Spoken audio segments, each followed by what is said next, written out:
I've been podcasting since 2006. In that time, I've tried countless hosting platforms, but in August 2022, we switched to Transistor to power all of our shows here at True Story FM, and it's been a game changer. I love the Transistor allows unlimited podcasts and storage without extra charges.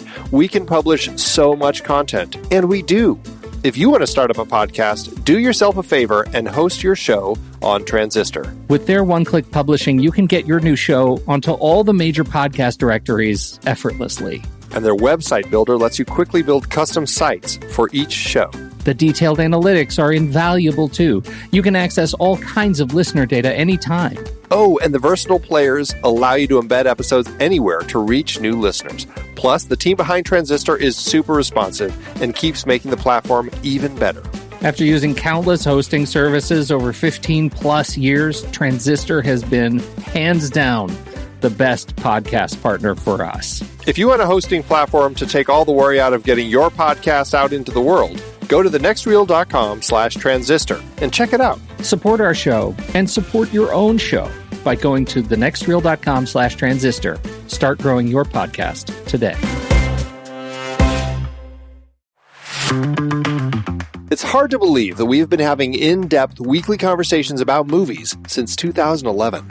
So many great conversations over the years about so many great movies. All that said, producing this show week after week requires a ton of work behind the scenes. Becoming a Next Reel member gives you access to all sorts of additional and exclusive content. Plus, you're helping us keep the lights on. Just head to thenextreel.com/membership, where you can learn more about becoming a member, which costs a measly $5 a month, practically the same as one fancy coffee drink. And you get so much more. Every month, we record a bonus episode exclusively for members. Those episodes cover movies from whatever series we're covering at the moment or add to previous series. Some movies we've covered that only members get to hear us discuss include The Blues Brothers, The Russia House, Naked Lunch, Independence Day, The Hot Rock, and Relic, the better one. Plus, members get to vote on what we're going to discuss for those episodes. We also record additional pre- and post-show content in regular episodes that only members get to hear. Like conversations about similarly themed movies. And answering listener questions from our live member chat. Speaking of our live member chat, we record almost all of our episodes in Discord, where members can chat right along with us live. Members get access to other members-only channels in our Discord community as well. On top of all that, members get all episodes a full week earlier than everyone else in a private Next Reel feed just for them that includes all the shows in the Next Reel family. The Next Reel, the Film Board, movies we like, Sitting in the Dark, and more new projects on the way. To top it all off, members don't have to listen to ads. We've already eliminated those annoying, dynamically inserted ads that, let's face it, we all hated. We are listening to you. We love podcasting for a living, and those ads help to pay the bills. Now, we're counting on you, dear listener. We promise we aren't going back to those terrible, dynamically inserted ads that don't relate to us at all. All we ask is that you consider supporting the Next Reel family of podcasts with a membership. Again, it's $5 per month or $55 per year. Just head to thenextreel.com/membership. thenextreel.com/membership. Get your access to early, ad-free episodes with bonus content, member bonus episodes, and access to member channels and live streams in Discord by signing up today.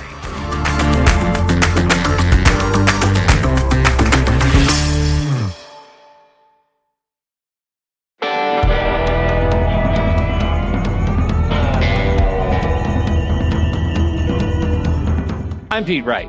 And I'm Andy Nelson. Welcome to the Next Reel. When the movie ends, our conversation begins. The American Astronaut is over. It's my birthday! Guess who this is? The boy who actually saw a woman's breast.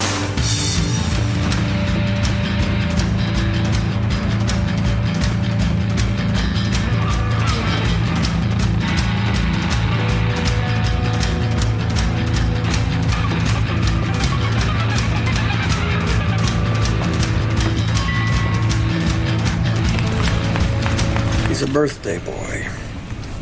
Kills without reason. You ready, Cat? The American Astronaut, Andy. Wow. How the hell are we talking about this movie? This is the benefit of putting this season together with some of these series where, for particular reasons, not knowing some of the films that were in them. I guarantee that in this particular series that we're doing the 2002 Independent Spirit Award nominees for Best Cinematography. And I think, we're going to be looking at the American Astronaut, The Deep End, Hedwig and the Angry Inch. We've already talked about Memento before, but we'll rebroadcast that episode. And then we're ending with Mulholland Drive. And Mulholland Drive is the film that we were kind of building this series around. What was it nominated for? What could we potentially find as a series? And we landed on this one because we also wanted to talk in our scope of different awards. We hadn't talked about the Film Independent Spirit Awards yet. So we're like, they're an important one to discuss and look at as far as independent films.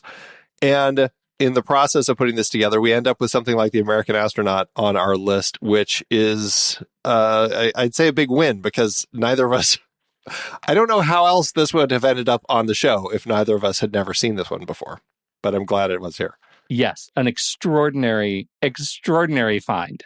Okay, so the film follows the adventures of an interplanetary trader named Samuel Curtis, who is on a mission to provide the all-female population of Venus with a suitable male. And on his way there are a number of handoffs that he has to make, including James Ransone in a GIMP outfit. And that is incredible. It's incredible. Whose name is Bodysuit. The movie is very low budget. It has vibes of another find that it was a result of the Movie by Minute community. Dave Made a Maze, which I kept thinking about watching this movie. It's like David Lynch, Dave Made a Maze, Ad Astra per Asperum, the Soviet science fiction film we watched. Like, there are vibes of this sort of... Well, and you have to throw Dark Star in there, too. And Dark which Star, we talked about earlier this season, yeah. Yeah.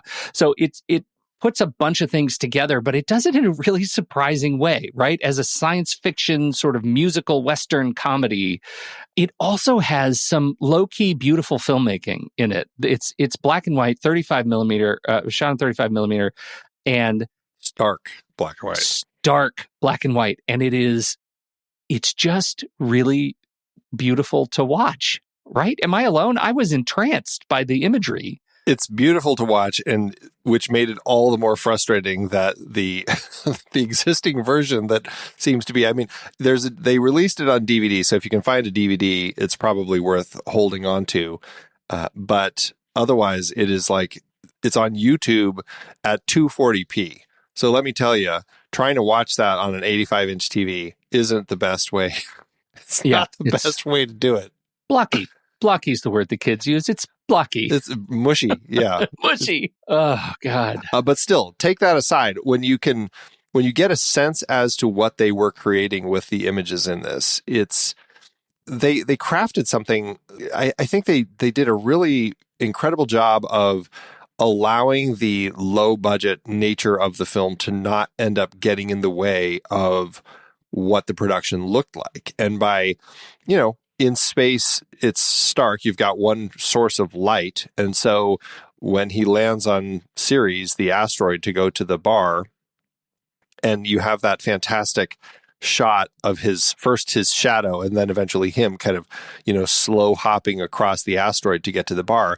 It's just this fantastic, like, one backlight across a tiny swath of land as you kind of see it happening. And just the way that they crafted the shots, came up with the framing and everything to allow for something really simple to come across in a creative way and not have to worry about, well, it's going to look cheap if we do it this way because we don't have a huge budget. Like, they just found ways around problems and made something wholly unique. For sure.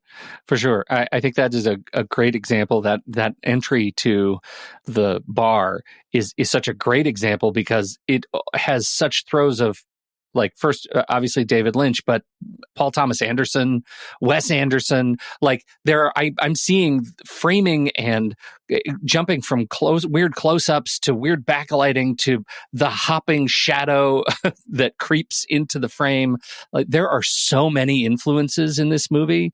I was getting fritzed out watching it. I was like, oh my God, now it's them. Now it's, it was too much. It was like too many signals. And then of course we get to the music, which is, it's got some hooks. I found myself legit singing songs from this movie. It is a musical movie. You know, I haven't looked for the soundtrack, but now I want to see. I couldn't find it. See, it's a lot of really great tunes that were just quirky, fun. In some ways, this film reminded me of. So when Steve and JJ talked about the history of Future Folk on the Trailer Rewind podcast, there was this reminded me of that. It is a strange, like low budget sci-fi comedy musical, you know, and that one's color, this one's black and white, that one's on Earth, this is traveling across space, but they both have that feel. And there was something in both films that I just enjoyed so much with kind of that nature of doing something, of like having this sense of a musical that, you know, doesn't tick the boxes of what you normally expect, but works so incredibly well. Like these songs, you're right, they all incredibly memorable. Now, Cory McAbee, the writer-director of this, has more of a musical background, and you've been listening to some of his work. Do you know, like, did you do much exploration as far as? Well, there's not a whole lot on like Apple Music, and you know, I looked for both him and his band, the Billy Nair Show. That is his band, and that's who is credited with the music for the movie, is the Billy Nair Show. So I listened to the EP Glory Days. Well, it's the Glory Days soundtrack, and there are some Billy Nair songs on there, at least one of them, Baby. I also listened to You by the Billy Nair Project and Piggy's Got the Conch. And this is on the EP Rudy and Grace by Cory McAbee, which is delightful sort of self-improvement. It's really just reminding you that Piggy's got the conch over and over and over again, and you are amazing over and over and over again in a retro synth kind of style. So there isn't a lot of music to choose from, and I found that incredibly disappointing, because I would love to, I think, listen especially to this soundtrack. Like I would love to be able to put this weirdo movie on and just listen to.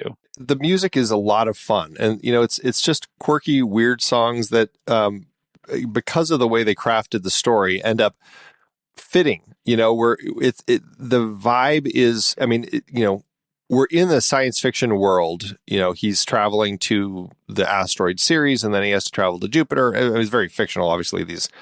No one's going to be landing on Jupiter, but and then going to Venus, and eventually with plans to go to Earth.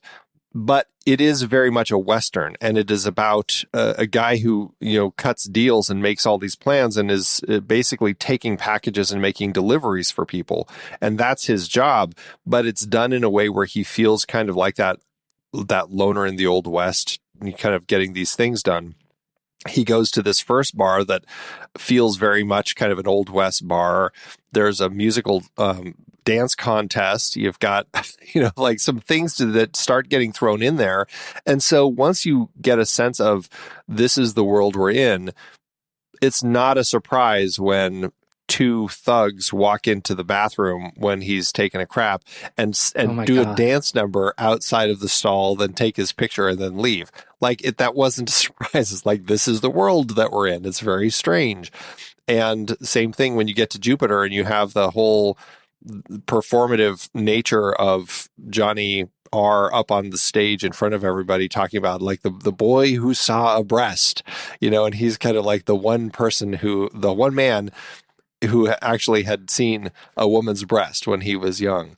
and getting to the Venus and the song "Girl with a Vagina Made of Glass." It's all like, by the time we're there, I'm like, yeah, of course we're going to have a song like this, because it just fits this strange thing with his wolf howls and everything. Well, and look at his travel. I think that's a really that the way travel is depicted in this movie is a real highlight for me, because it's a movie, obviously no budget. There's very little money going into this movie, and yet the way the special effects are handled, I think we get some movement of miniatures, but the in-space stuff is generally done with stills that are crossfading between one another across a frame, and sound effects. And I thought that was really effective. Again, because I'm already in a world with thugs who dance in a bathroom, that by the time I'm seeing the act of science fiction in traveling in space happen, I totally buy into it. I was absolutely on board for all of this. I didn't miss any sort of flashy pyrotechnics at all. I was in universe. Yeah, we kind of skip all of that, which worked for me. I think the closest we get is when you get a shot of it. It looks like a firecracker, like flying across a sky in the distance. As I think this is when he's landing on Jupiter, or on, is it Jupiter or Venus? I want to say it's Venus when he's coming in for a landing there. And then you never see any of it. And the inside of his rocket looks like a kitchen with a little place to sit, when you're piloting, like a kitchen / bedroom. Like it's like the worst motorhome. Yeah, right. It's just the smallest little thing. And it kind of plays okay. Like I'm not worried that it's something that looks like the inside of the Nostromo or something. Like it feels very just lowbrow in the way that they're crafting it, and it ends up working perfectly. I mean, they go to, this bar that's on an asteroid. Like none of this stuff makes sense. There's a floating barn, like partway through the film that he hides in. Right. Again, like very Western. It's very Western. And look at like the opening sequence again, back to the hopping across the landscape to get into the bar in the first place. I think this is a really interesting sleight of hand, that the door to get into the airlock is just a door, right? There's nothing airlocky about it. And you might stop and think, well, that's ridiculous, low budget stuff. Like, who's going to believe that? Nobody believes that. But that's okay, because there's a paper sign on the outside of the door that says dance contest tonight, which is so funny that it completely distracts me from the fact that this is a bonkers movie. Like, I honestly think if there hadn't been that sign on the door, I might have stopped to question the veracity of a regular door as an airlock door for this thing. Like, you couldn't spring for a curved bezel around the door to make it look more like a submarine door. They didn't need to, because we're in a universe that's just funny. I mean, this is an example of a movie that has some exceptional world building that I just get behind. Yeah, I am completely there. Like they set up very simply this alternate version of our solar system where something has happened and women are on Venus now, but it's a very particular group of women.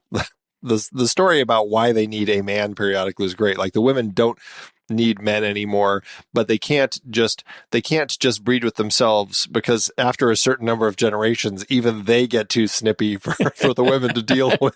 It's every 3 generations. It's very funny. Which is weird, because right after I watched this movie, I watched Midsommar, which has a very similar vibe. Yeah, right.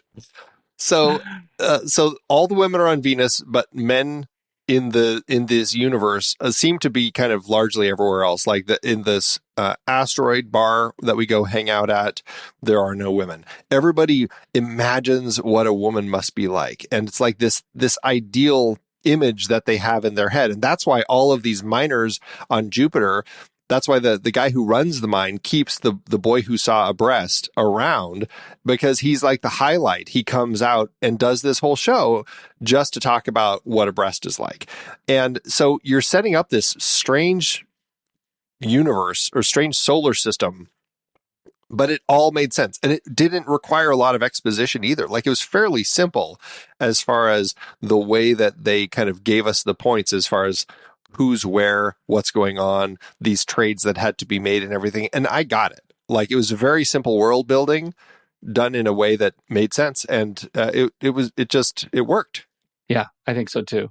They do have for a movie that has such a dalliance with the science fiction-y part, the science part of science fiction, the bathroom, I think there are some nods when he says things like, "Do you have a bathroom I can use?" And the bartender says, "Yeah, it's a real toilet, so be careful." Right? Like, Yeah. I guess, of course, that's problematic in Yeah. space. We're at least acknowledging that, like, we're trying to make a space show, and probably if you thought too hard about it, it wouldn't work the way you think it's going to work. But I was okay. That's just another example of being sold on the universe. Can we talk about the antagonist? Peculiar antagonist. That's also the narrator of the film.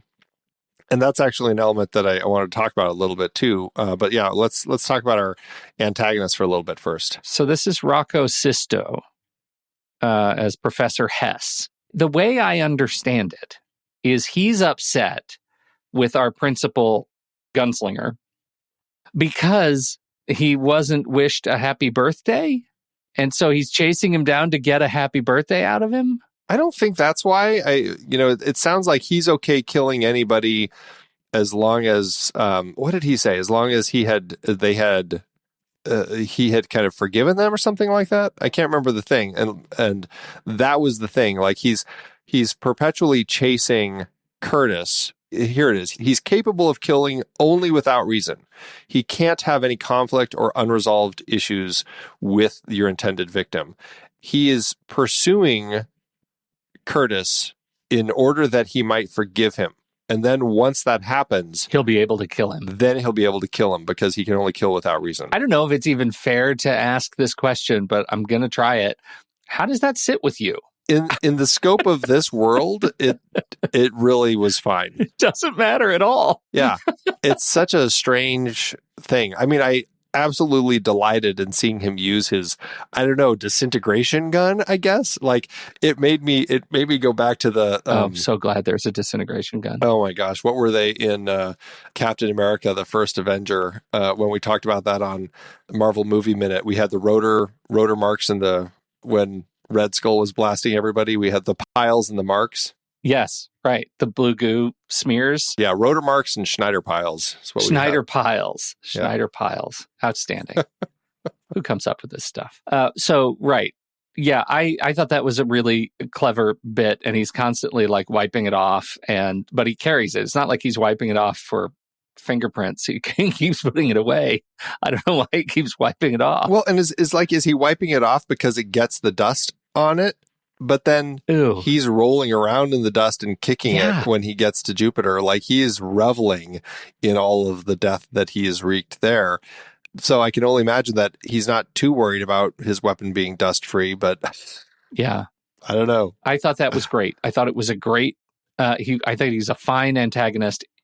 As with many of these movies, by the time we get to the big finale, there ends up being a lot of screaming and running around. Yes. And I'm not sure it ends on the strongest note. Because eventually he does end up on Venus. He's got two young men. He's trading the Venusians for a new young man to be their king, and taking the body of their previous one who had passed away back to Earth to his family so that they can bury him. And so he's there with Johnny R., who is the one that he picked up in Jupiter to trade. On the way, though, he does stop in the barn as a hideout with a creepy looking old dude. And that's where he ends up with Bodysuit. And they're ready to get done with Bodysuit because he's such an idiot. They were hoping he would be more useful to them, but he's just the worst. And so they just want to get rid of him. So he ends up with these two. He's going to trade Johnny R., but Johnny R. doesn't really want to go. And so he trades Bodysuit. And then we end up in this situation where Professor Hess also happens to be on Venus. And we end up with the trade of Bodysuit instead of Johnny R. And Professor Hess is very upset about that because that wasn't what he was expecting. He wanted to kill Johnny R. And I'm not exactly sure what his plans were at that point. And then it's just like the women are all chasing bodysuit around. He's chasing them because they got the wrong man, essentially.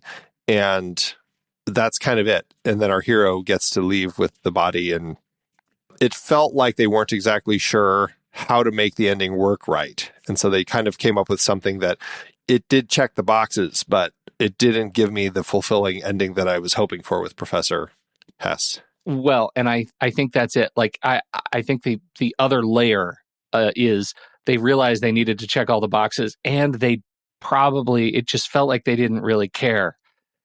Realized they didn't need to care as much because they earned a lot for me leading up to the end, that I was just kind of in it a little bit for the parade. It is one of those don't stop and think about it kind of sequences, but I ended up having a good time with it anyway. Yeah. Oh, I had a great time with it. I do wish that they had come up with a little stronger punch at the end with sorting out how to resolve everything between Professor Hess and our hero. You know, it's not quite there, but on the whole, they did a great job otherwise, kind of building up to everything. And so I did have a lot of fun with it. So but just in terms of cast, I mean, it surprises me just how many people came out of this movie who are doing stuff that isn't this movie. Well, Cory McAbee's kind of continued the band, continued making. Actually, I think the band ended in like 2011, 2012, Bill Nair show. Yeah. But he has continued performing, doing a lot of very much this sort of film music that it has kind of this interactive sense to it. There's something interesting about what Cory's been doing. But as far as the actors, you're right. I mean, do you have any that are like, oh, when you were watching this, I totally recognize that person? Well, James Ransone, of course, is one of the big ones because, I mean, he went on to do a bunch of stuff, not the least of which is It, but he's been in a lot of other things that I have seen. Black Phone, he's the It movies. He's in 12 episodes of The Wire. Yeah. Yep, absolutely. So, I mean, he's got a pretty legit career out of this thing. It was fun to see Annie Golden too. Annie Golden was in what was the HBO women prison show? Orange is the New Black? Yeah, Orange is the New Black. Or is that's not HBO, is it? Or is that AMC? Well, now I don't know. But that's the one you're talking about, that show. It was a big streamer. Yeah, right. Orange is the New Black. So like some of these, it's just really fun to see these people have serious careers elsewhere in a movie that I would expect none of them to. I would have expected this movie to have been, made on a shoestring. I think this must go straight to Cory McAbee's Rolodex and charisma. Well, and this was a film that, Cory had already had a bit of an in with Sundance, having done a short film called The Bill Nair Chronicles. That played at Sundance in 95, and it was a multimedia event. And this was his first feature. He wrote it in 96, and then he was accepted into the Sundance Screenwriters Lab with this. And so with that, a lot of these, anytime we've talked about a film that has gone through the Sundance, either the Screenwriters Lab or one of their labs, in general, Sundance does a really good job of connecting them to people in the industry who are kind of mentoring them through the process. They end up getting connections to different actors and crew to kind of be part of their projects and everything. Like Mott Hupfel, who shot this, did The Savages a few years later and has done quite a number of bigger indie films. And so I think that's one of those things. You see some of these faces, and I think that's probably where Cory ended up getting those connections, was through having this. Like, that's the real benefit of being part of the Sundance Labs, is that you're getting all those connections to get to help your project come to fruition. Well, I think this movie is a testament to exactly that, because these people are generally really great. Rocco Sisto, again, a lot of TV, but 63 credits. A lot of movies too, like all the way back to like After Hours and right. Far and Away. A lot of little bit parts, but has been there in a lot of movies through the 80s, 90s leading up to this. He was young junior soprano in The Sopranos. And it's interesting because the faces that we're seeing in here, I don't when I watched this, I didn't recognize any of them. Yeah. It wasn't until I was looking a little more, I'm like, oh, okay, like Rocco Sisto. Okay, a face that seems somewhat familiar, but probably because he's that guy in lots of other movies and TV. And I think that's where I was. I would never been able to pinpoint bodysuit. It's too hard to tell with the gimp suit on, but but still, when you go, oh, that was the kid from It, it's like, it's nice to kind of have those little connections. But it was nice to see that Cory was able to get a number of interesting faces for a lot of these parts and cast them well. Like, that was something I also enjoyed, was they ended up feeling like they actually fit into this world. They didn't feel like he was just putting them in roles because he got a name that he was excited about. It's like, oh, okay, like I can see that person as the head of the Jupiter Mining Company or whatever. Like, they all kind of fit. Or the old guy in the bar. Yeah, right. Old guy in the bar. That was Tom Aldridge. And do you have a memory of Tom Aldridge? Because Tom Aldridge got credits. I don't have a memory of Tom Aldridge.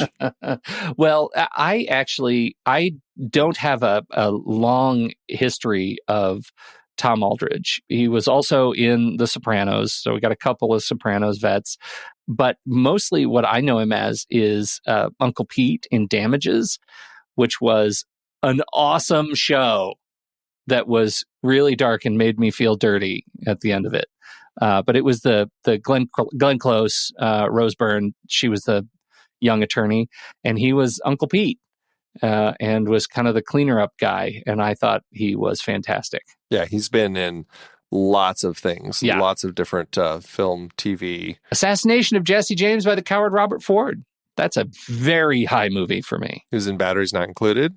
Yep. Loved that one. What about Bob? It's just, he's a person who's in all sorts of stuff. So, these character actors, like you find these great character actors and you put them in a movie like this, and it works. And having him do that little thing that he does about, is it just me or are my balls itchy? Like that thing that he keeps doing. And then that joke, oh my God, that joke was like, what is happening right now? I don't know why this is funny. It's like all the parts that aren't the laugh lines, everybody is cracking up at. And then the parts where it's like a laugh line, they're just completely silent. So strange. It was just so weird. And then at the end, he's just like, I've never understood this joke. Yeah. Well, and this is why I go back to like, and before we started talking, I kind of likened it to my fandom of Hunter S. Thompson and Laurie Anderson and their collaborations in the 90s. And that sort of like old school performance art, that's where this is born. Like, this is born out of weirdly alt slam poetry coffee houses. It's born out of the kind of wit and absurdity that comes out of these places that I think it's chronicled kind of perfectly on screen for that vibe. And Surviving Desire has kind of a similar thing, even though it's not black and white and it's told in a bookshop. The way it's written, the things that I find funny and the way it moves in and out of humor and dance numbers, I think it has that same sort of kind of contaminant to my brain. Right? Like, it gets stuck and I find myself thinking about it a lot. So I don't even know. I've got the movie playing here next to me, and I feel like we could go round and round, scene by scene, but the one thing that you've already tossed that I think we need to litigate a little bit is the framing device and the voiceover. It was interesting because we do have the villain, Professor Hess, and it makes sense. He's a professor. It's a very professorial voiceover that we have, starting off describing the universe. We get a map of the solar system and kind of setting up this world. But my favorite bit of voiceover that we have is when he's at the bar on Ceres and he sees Samuel go up to the counter, and then the blueberry pirate, just saying that, the blueberry pirate joins him, and the two of them start having a conversation about the plans. And the way that we get that we don't hear it, we get his narration as he's watching from afar of what's going on. but he's doing it in a way where he's just like, oh, and now I bet they're saying this, and this is what they're going to talk about. Like, it was describing it in a way that, for a voiceover, I'm like, this is a really interesting way to get the exposition across, because he's bitter, he's angry, he's speculating. He was right. I mean, it all was just telling us what was going on, but it was done in a way where it also felt so much character piece, because it was giving us a sense of who this character is, and just the way that he is stewing on all of this. Yeah, and it's oof. Talk about a splinter. Like, watching this sequence, I am thrown back and forth between learning so much good stuff about the identity of our narrator, who turns out to be our true antagonist, and also wanting him to shut up so I could hear what those guys say, and then going back and saying, well, what does it matter what they're saying? Who cares? Like, what they're saying doesn't matter right now. I'm getting this other angle already. I just bounce back and forth between those two sort of perspectives.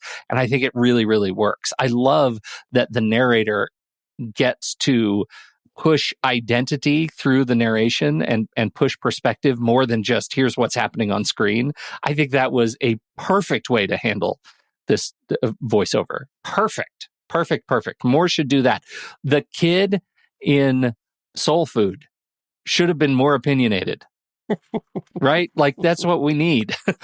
Yeah. I mean, honestly, in the scope of narration, when it is coming from a character in the story, having that perspective does really help. Like, where really you're getting helps. It's a personal perspective. I like that. And maybe that's why stuff like Eve's Bayou worked so well, because it is a very personal exploration, like looking back on their own memories and everything. Yeah. Well, and telling us stuff we don't know. And that's the bottom line is, I learned something about the narrator antagonist, Professor Hess, that I didn't know before as a result of this. And this was a really efficient way to give me that insight. Yeah. We've talked already about the cinematography and how much we liked the look of this stark black and white in this film. We didn't mention, and I did mention that Mott Hupfel, W. Mott Hupfel III, is the cinematographer of the film. I wonder if he is a third, or, as we've learned with thirds, if both his father and grandfather are both still alive, or if he's been dropped to a second or first by now. To all the thirds, we both regret and are delighted to inform you that you might be a second. That's right. What a weird thing to have learned over the course of Marvel Movie Minute episode. The whole idea of thirds. That's a show that keeps giving, Andy. Yeah, it just keeps on giving. I tell you. But we have talked about Mott Hupfel before, when we talked about the Notorious Betty Page. That was the very next project that Mott worked on. We talked about that in our series when we were looking at the films of Mary Harron. Very interesting director, interesting film. Wasn't one of my favorites, but the look, I mean, that was another film playing with like color and black and white and stuff and doing some interesting things. So I generally like Mott Hupfel's cinematography. Any other specific thoughts about the work here, or Mott? I thought the use of camera in this thing was amazing. We'd be watching just kind of the shots that I was interested in walking into the bar, and then we'd get shots that I was downright shocked I was watching in a movie like this. Incredible focus pulls, using black and white to highlight just incredible highlights and a black point that is infinitely dark. Like, I just thought that the way the camera showcased macro elements and odd angles, and I mean, he was having a ball. I just felt like he was having a ball with the camera on this movie. Two other shots that stood out to me just in the construction, the lighting and the construction.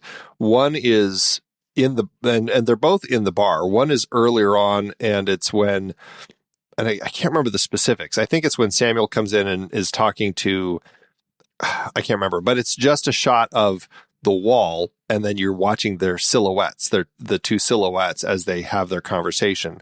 You like finding ways to allow a scene to play out where we don't necessarily need to be cutting back and forth or seeing the people themselves was so fascinating. Oh, and the other is when he delivers the cat to the bartender in the back room, and the shot, you're staring at the cat container, and they they slide it back and forth, and as they slide it, it reveals one or the other of their silhouettes as they're talking on the wall behind. And then they take it down, they put up the other box that has the woman in it, they open it up, they slide it, and it's this single shot, and you're getting the silhouettes of the two people sometimes, and sometimes you're getting the object they're talking about. It's fascinating, like just really creative use of camera throughout this film. So just a use of prop, sidebar on the prop. Yeah. The real girl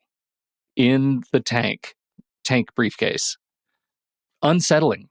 I just think that was weird and unsettling. What is this universe where they can grow a woman? Like, use this to grow her, and then she can be your sex slave, basically. It's like, what is going on in this?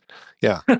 Well, in that shot that you're talking about, the side-by-side shot, they zoom in on it's a close shot on the viewing window. Right. And they open the viewing window, and it's like music, right? It's like a music box. It's and a blobby, liquidy something. Liquidy, blobby thing that I think there's a tentacle involved. I don't know if I saw the tentacle, but I may be wrong. But again, we've already acknowledged the movie is mushy on YouTube. So yes, very true. It may have been a tentacle. It may have been more blobby mushy. But I think that was a fantastic thing because look at how much is layered on our intentional load. We are keeping track of this conversation between these two guys, and we're now introduced to this prop that they're telling us it's a girl that you can grow into a real woman, and it comes out like an amorphous blob with a tentacle potentially. And that is hard to bring into that one shot. They're asking a lot. And in the end, is there a MacGuffin involved? I don't know. I think maybe not. I think we do need to pay attention to where all this is essentially a 3-card Monte game, right? Like he keeps having to switch these, deliver these goods. We kind of need to know what the goods are, and so that he can get to the last station. Yeah, it was such a strange. It just all ties into this strange world. The fact that we're in this alternate solar system where they can grow a woman in this tube, and they pulled it like the bartender pulled it from his own DNA, and they're like, "Well, make sure you don't tell the don't tell the people on Jupiter that." And then they proceed to let the bartender demonstrate that maybe his DNA isn't the one you want to showcase. Yeah. Yeah. And it's the bartenders who's fronting the band for the dance contest. And we actually do get a little bit of dance contest, of all these, dudes dancing. I thought that was just a really great, it's a weirdly subversively progressive movie for 2001. Yeah. Such a strange little thing, but one I really enjoyed. It was as we discussed, shot on 35 millimeter film stock. McAbee edited the thing himself. He had a Steenbeck flatbed in his apartment. Old school, actual splicing, cutting and splicing. Yep, old school. Yeah, that's great. I know those are your favorite days. Those days. There is something magical about cutting film. I will say it is an interesting process.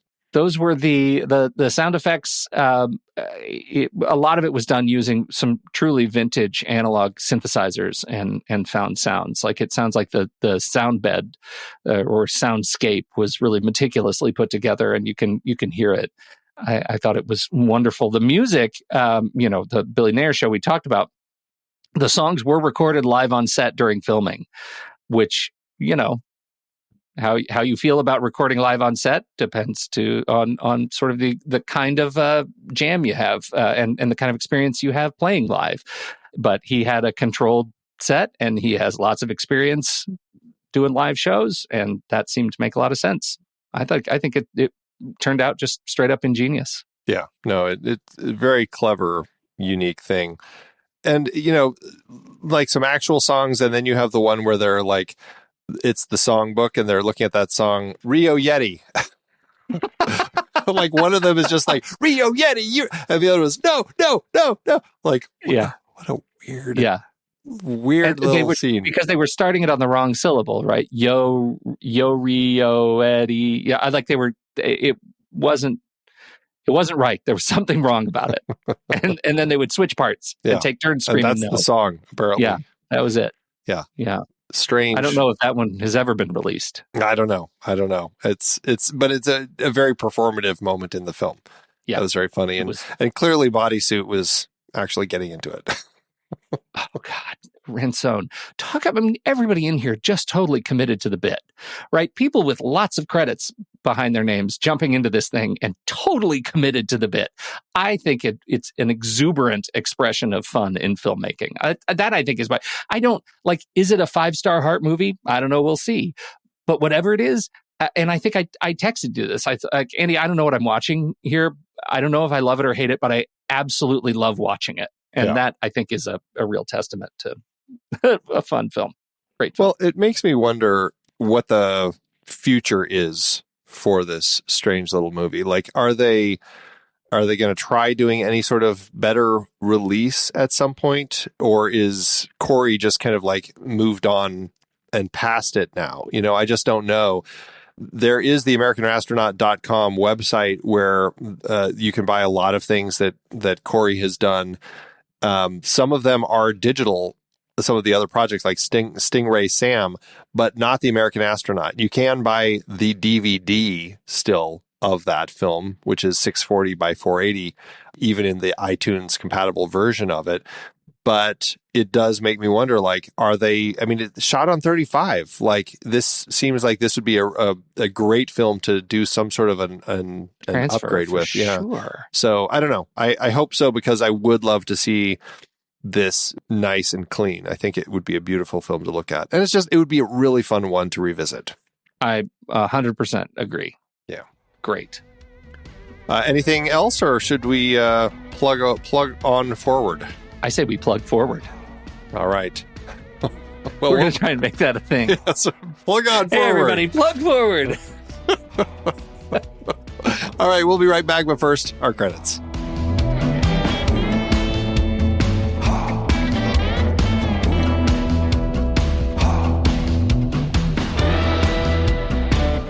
The Next Reel is a production of True Story FM, engineering by Andy Nelson, music by Ofer Koren and Randy Sharp, Oriel Novella, and Eli Catlin. Andy usually finds all the stats for the awards and numbers at the-numbers.com, boxofficemojo.com, imdb.com, and wikipedia.org. Who knows what he'll find this week? You can find the show at truestory.fm, and if your podcast app allows ratings and reviews, please consider doing that for our show.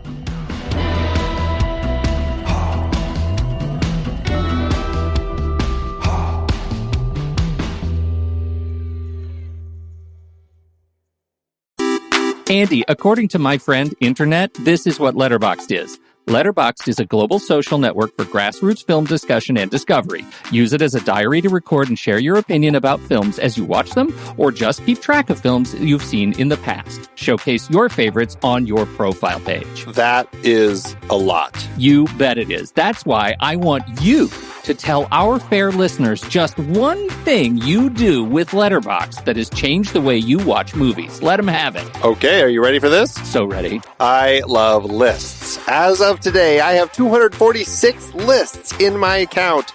I use them to track the movies I watch, organize them in all sorts of different ways. I track them by hand. I clone lists from other people. I use them to plan what I'm going to be watching, all sorts of things. I love creating lists. It's a fantastic tool. Sexiest animated characters. Andy, what is this? We love Letterboxd, and if you're a movie lover, we are sure you will too. And when you upgrade from the free account, you will remove ads and support the great Kiwi team building this amazing service. Just use the discount code NEXTREEL or visit thenextreel.com/letterboxd to get 20% off your pro or patron membership.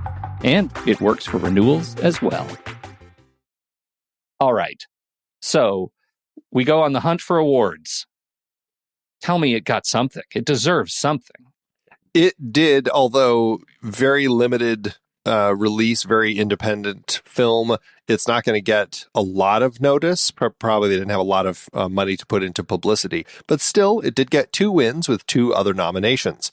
At the Florida Film Festival, it won Best Narrative Feature for its original vision. We're here talking about the Film Independent Spirit Awards. It was nominated for Best Cinematography, but it did lose to Memento, which we've talked about on the show before, but as I said, we'll re-release that into the feeds here soon. At the Kudzu Film Festival, it won the Audience Favorite Award. And then at the Sundance Film Festival, where it premiered, it was nominated for the Grand Jury Prize Dramatic, but lost to The Believer. This was Ryan Gosling's neo-Nazi movie that he did back then. What a tough slate to compete against for a little movie like this. Yeah, very much so. Unreal. Speaking of tough competition, how to do at the box office.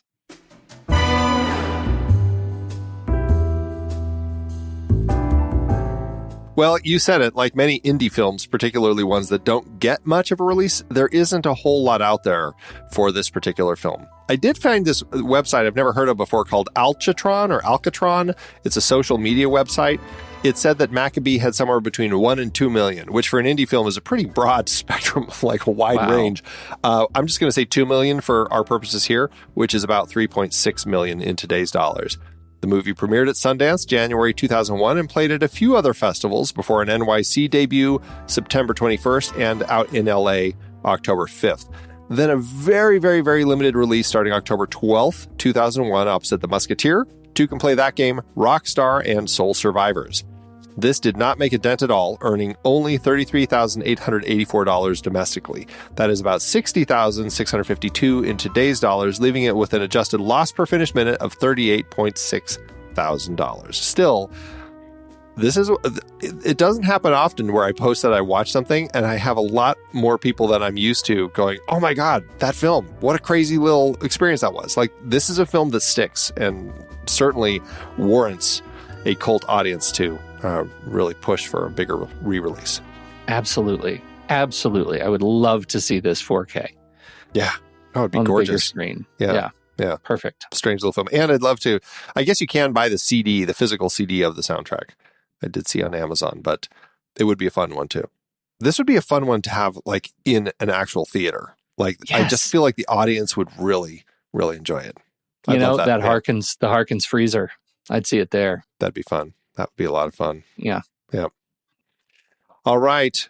Great movie. We'll be right back for our ratings. But first, here's the trailer for next week's movie, Scott McGee's and David Siegel's The Deep End. Mr. Reese, I want you to stay away from my son. I thought that was your little secret. There are some secrets.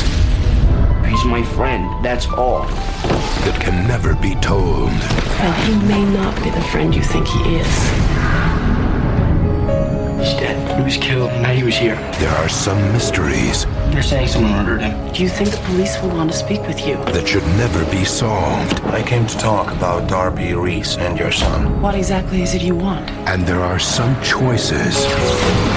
Your son's been spending a lot of time with Mr. Reese. Special time. That come with a price. $50,000 by tomorrow, or there'll be a copy with the Tahoe police. How do you expect me to get $50,000 in 24 hours? That's the position you were in.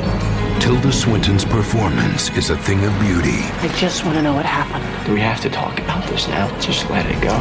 A stunningly tight and evocative thriller. I want that money. It is not the kind of thing that everyone can just go out and get. Mesmerizing, elegantly shot, and exquisitely made. I don't think you're really trying. How would you be really trying to find this $50,000 you've come here to steal from me?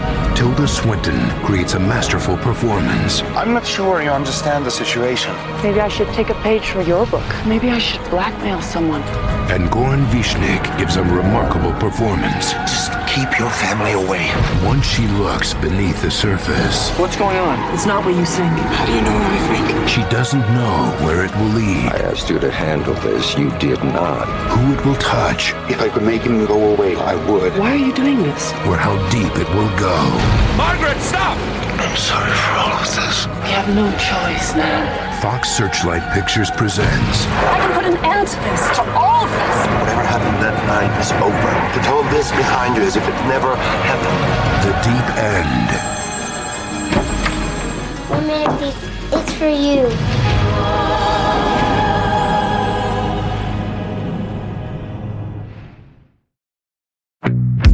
You know what I got the other day, Pete? Stephen King's latest. Want to borrow it? Do you know who you're talking to? What do you mean? Andy, when's the last time I read a paper book? It's been like decades. I would much rather use Kindle, or better yet, Audible. What am I thinking? I don't read paper books anymore either. I am an audiobook guy all the way.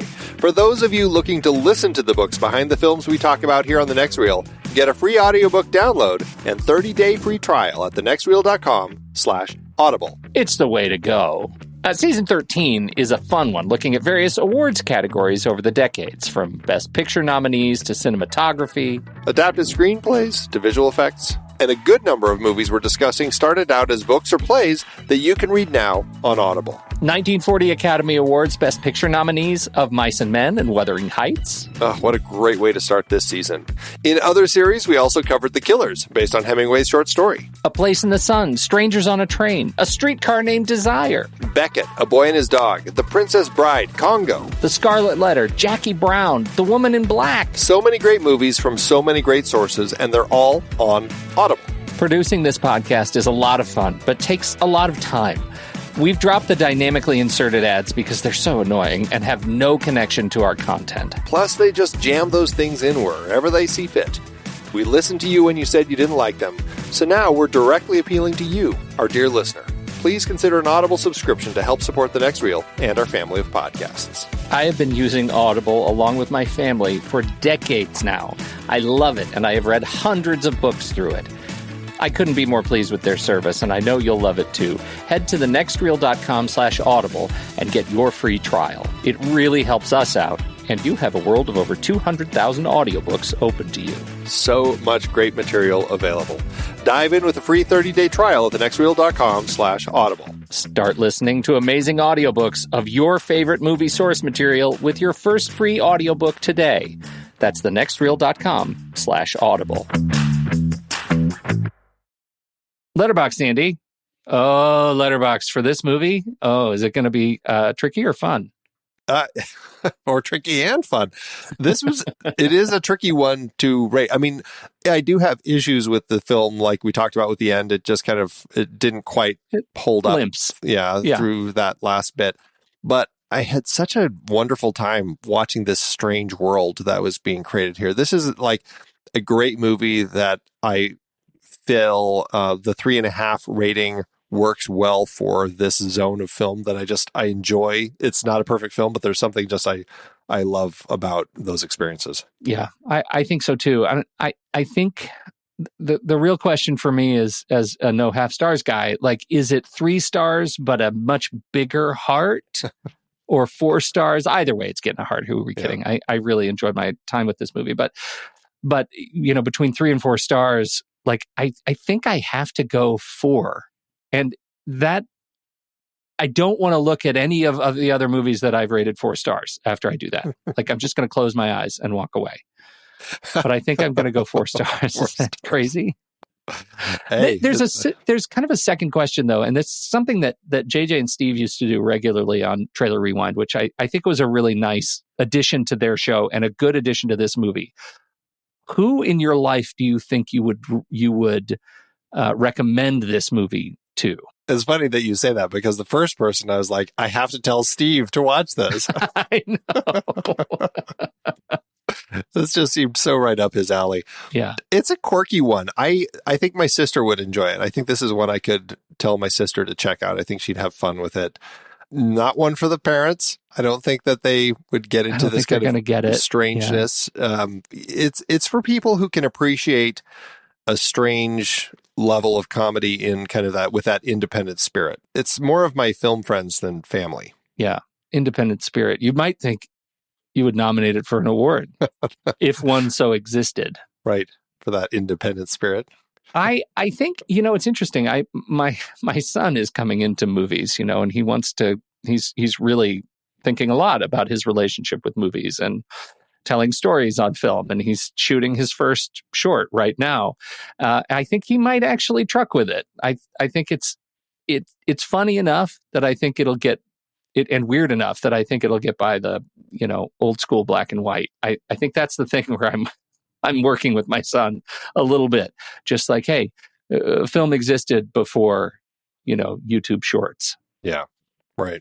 So, and there's something to be said for black and white. Like, yeah, I know some people are like, oh, it just already looks old and boring, but there doesn't have to be. It really, really doesn't have to be. Yeah.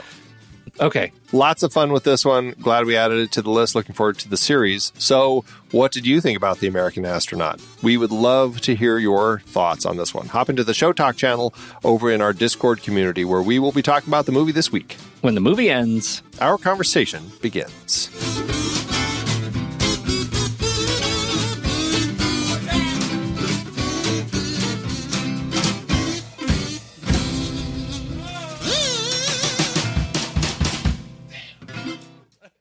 Letterboxd giveth, Andrew. As Letterboxd always doeth. I've got one. It's a little bit, it's not long. I mean, it's got words. So can I go first? It's a 5-star too. Do it. All right. It's very enthusiastic from Findlay. Revisionist industrial era filmmaking posing as a musical sci-fi. This is what it would be like if not only the moon landing was faked, but if it existed in its own purse of absurd existence that we opened up whenever we needed it. Could be perceived as an Oingo Boingo experiment into making Le Voyage dans la Lune. But if at the end of it was the Mos Eisley Cantina with old-time blues, rock and roll, and other blue-eyed American greatisms being parodied into oblivion, but coming back full circle and sounding amusing, rousing, and totally perfect. I think the people involved were trying to make a weird midnight movie, but what they ended up making was a steam-powered blues musical version of Star Wars that would play in miners' clubs in burning pictures of the original incarnations of your hometown. I think that's lovely. That is, yeah. I like it. Steam-powered. That's, yeah. Yeah. There's like a weird steampunk sort of vibe to it. For sure. A lot of people giving a lot of comparisons to different things, like our own Nick Langdon, one of our wonderful members, who says, what if David Lynch had been hired to direct Dark Star? Very much. Another one, Sarah Zedig, says Flash Gordon by way of La Jetée and David Lynch with a little Jim Jarmusch's Dead Man in there for good measure. I don't always get it, but I love it. But I'm going to just stick with Sam B's 3.5 and a Heart, which says it so perfectly. Sometimes movies are just the best, which... I mean, come on. Love it. I will also shout, Nick's review is extensive, and also watch this as a mini collab with Moshi Minion, whose review is also quite good. And so both of those are great reads if you want to see some more contribution to the critique of the film. Absolutely. That's it. Thanks, Letterboxd. You did great.